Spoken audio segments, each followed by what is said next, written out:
3 মাস পর 6 সংস্কার কমিশনের রিপোর্টের ভিত্তিতে নির্বাচনের সময়সীমা নির্ধারণ করা হবে বলে জানিয়েছেন প্রধান উপদেষ্টার বিশেষ সহকারী মাহফুজ আলম। 5 অক্টোবর রাজনৈতিক দলগুলোর প্রতিনিধিদের সঙ্গে প্রধান উপদেষ্টা ড. মোহাম্মদ ইউনূসের বৈঠক শেষে আয়োজিত সংবাদ সম্মেলনে একথা জানান তিনি। মাহফুজ বলেন, 3 মাস পর 6 সংস্কার কমিশনের রিপোর্টের ভিত্তিতে নির্বাচনের সময়সীমা নির্ধারণ করা হবে। প্রশাসনে যারা ফ্যাসিবাদের দোষর রয়েছেন তাদের শাস্তির আওতায় আনতে সরকার বদ্ধপরিকর। জন আকাঙ্ক্ষাকে গুরুত্ব দিয়ে রাষ্ট্র সংস্কার করা হবে।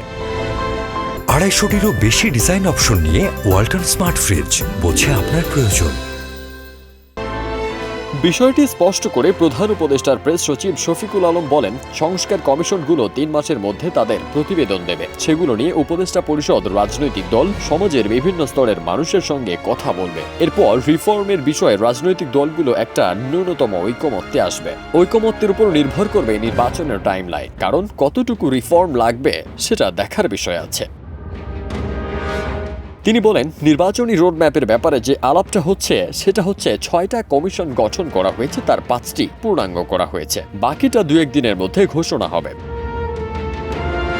এদিকে সংলাপে শেখ হাসিনা সহ গণহত্যায় জড়িতদের বিষয়ে বিএনপির সঙ্গে কথা হয়েছে জানিয়ে মাহফুজ আলম বলেন, ট্রাইব্যুনালে শেখ হাসিনা সহ গণহত্যায় জড়িতদের বিরুদ্ধে অভিযোগ রয়েছে। এছাড়া গুম কমিশনে অভিযোগ জমা পড়েছে, সেসব নিয়ে কাজ চলছে।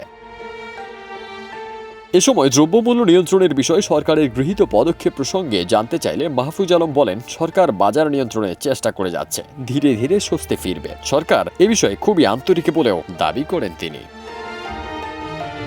ফারদিন সানি, দেশ রূপান্তর।